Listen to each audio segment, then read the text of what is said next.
Welcome to this week's edition of Outdoors Online, a weekly webcast produced by the North Dakota Game and Fish Department. I'm your host, Mike Anderson. My guest this week is Aquatic Nuisance Species Coordinator Jessica Howell. Jessica, give our viewers some background on aquatic nuisance species in North Dakota. Aquatic nuisance species are plants, animals, or any aquatic species that can cause harm to our waters.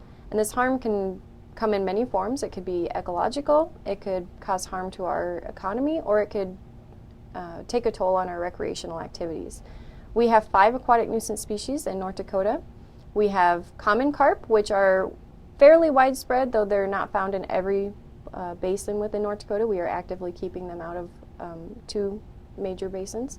We also have curly-leaf pondweed, which is primarily found in the Missouri River system, but there are also a few other isolated populations such as Metagoshi and a few other lakes around the state. We have Eurasian water milfoil, which we find a few plants every year in the Cheyenne River below Ashtabula, and that's about it. We have silver carp in the James River below the Jamestown Dam, and then we also have zebra mussels in the Red River. So that's what we have for aquatic nuisance species in North Dakota. And we had some good news in 2018. Yes, in 2018 we did not find any new aquatic nuisance species or populations within the state. We also did not see any population expansions, which is great considering we checked hundreds of lakes between our fisheries staff efforts, our ANS staff efforts, and then some of our federal partners do some sampling for us as well. How does the North Dakota Game and Fish address aquatic nuisance species? The North Dakota Game and Fish addresses ANS issues in a variety of ways. We focus on a variety of pathways, so we don't just look at boats, but we look at construction equipment and equipment used in oil and gas production, as well as water that's moving around the state. We also focus a lot on outreach and education efforts, and that ties into some of our regulations. So our regulations are pretty simple and straightforward, but if you do follow them, you will be minimizing the chances of moving aquatic nuisance species into North Dakota and within the state. And just a reminder, every state is a little different. So we have regulations that are very similar to our neighboring states such as Minnesota and South Dakota, but there are a few differences and every state has a little bit different program. So if you're going to Montana or Canada or Minnesota, make sure you know where you're fishing, where you're taking your boat, and this does include things like kayaks because they might need to be inspected at a check station along the way, whether you're driving through or before you launch in their waters as well. North Dakota Game and Fish uses a strategic management plan to guide our efforts on aquatic nuisance species issues throughout the state. And that management plan we actually recently updated last year with the guidance of the State Aquatic Nuisance Species Committee. That committee is comprised of private, state, and tribal interests. And it was signed by the governor in December. And basically what that plan does is gives us a long-term approach on how to guide ANS efforts right now as well as into the future so that we are constantly working towards preventing the introduction and spread of aquatic nuisance species. How is the Game and Fish going to implement this new management plan? The Game and Fish has already been implementing the management plan, and this is actually, the plan is designed for everyone to follow, so other state agencies are helping as well. But one of the things that has really helped us is the new legislation that just passed. It was Senate Bill 2293.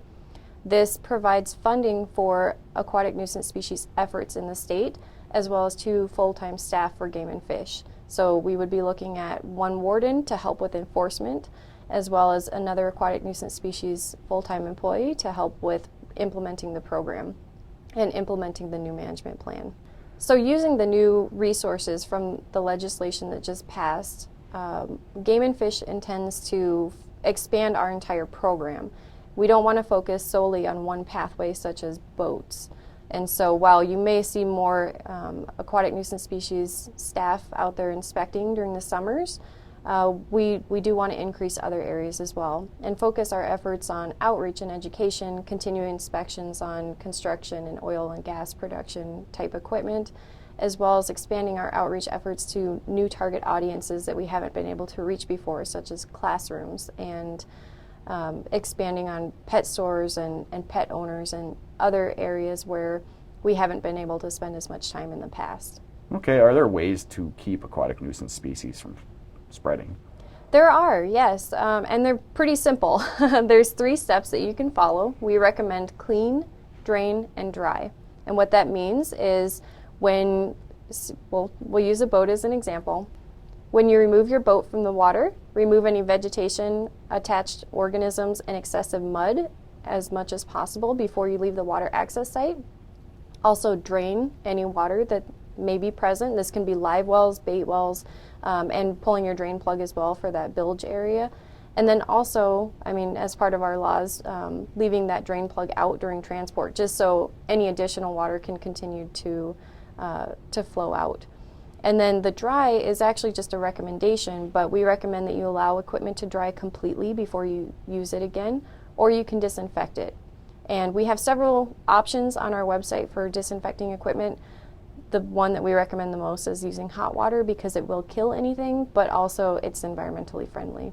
So one of the other areas that we want to expand that seems to be becoming more prevalent in North Dakota is people importing docks and boat lifts for their private use. So if you purchase a used dock from Minnesota that comes from a lake that has zebra mussels, we want to make sure that's clean and free of aquatic nuisance species before we put it in our lakes, because we don't want to accidentally move anything that way. So if you need an inspection on any kind of equipment that you've purchased that you want to put in North Dakota waters, feel free to give us a call.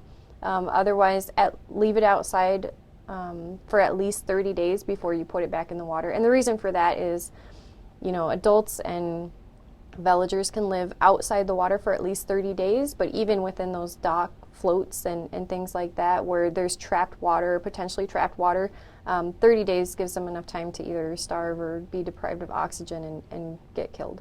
Any other tips or laws? Sure.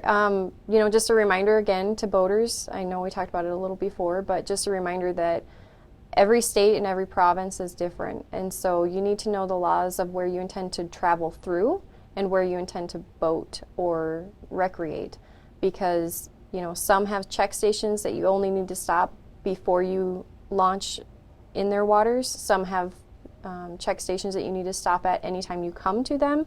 And then, it does also apply to kayaks and paddle boats as well. So just reminder to folks to really know what you're doing and where you're going. How about bringing live bait into North Dakota from other states? Right, that has been an issue, and I think we've highlighted this before in some of our webcasts, but it is illegal to import bait into North Dakota as an angler. And that's no different from, say, Minnesota has the same laws, and the reason for that is it can import water that might have aquatic nuisance species or fish diseases that we don't want, and then obviously the bait itself poses a problem. So we just want to make sure that the bait is clean and that it's the legal species that we allow. So the best thing to do is buy your bait locally. Yes, buy your bait locally. You'll also be supporting North Dakota businesses. Okay. How about your boat inspections? Last few summers you've had seasonal workers educating boaters. Are you doing that again this summer? Yes. We have 2 crews, so one out of Devil's Lake and one out of Valley City, and they travel to mostly around Devil's Lake and then Sakakawea, but they do also travel to the Red River and a few other higher use areas around the state. And basically, that's an educational tool for us. So we're conducting a survey with boaters and then also inspecting the boat and showing boaters how to comply with our regulations. So that's a good opportunity if you have any questions about how to remove vegetation properly or what's drained enough. You can ask our inspectors if you see them out there. But they are voluntary, but we haven't really had a lot of people turn them down because it only takes a few minutes and then we'll get you right back on the water or on your way. A lot of good information, Jessica. Thank you. Yep, thank you. For more information on aquatic nuisance species, go to the Game and Fish website at gf.nd.gov. For Aquatic Nuisance Species Coordinator Jessica Howell and the rest of the staff here at the Game and Fish Department, thanks for joining us for this week's Outdoors Online. We'll see you again next week.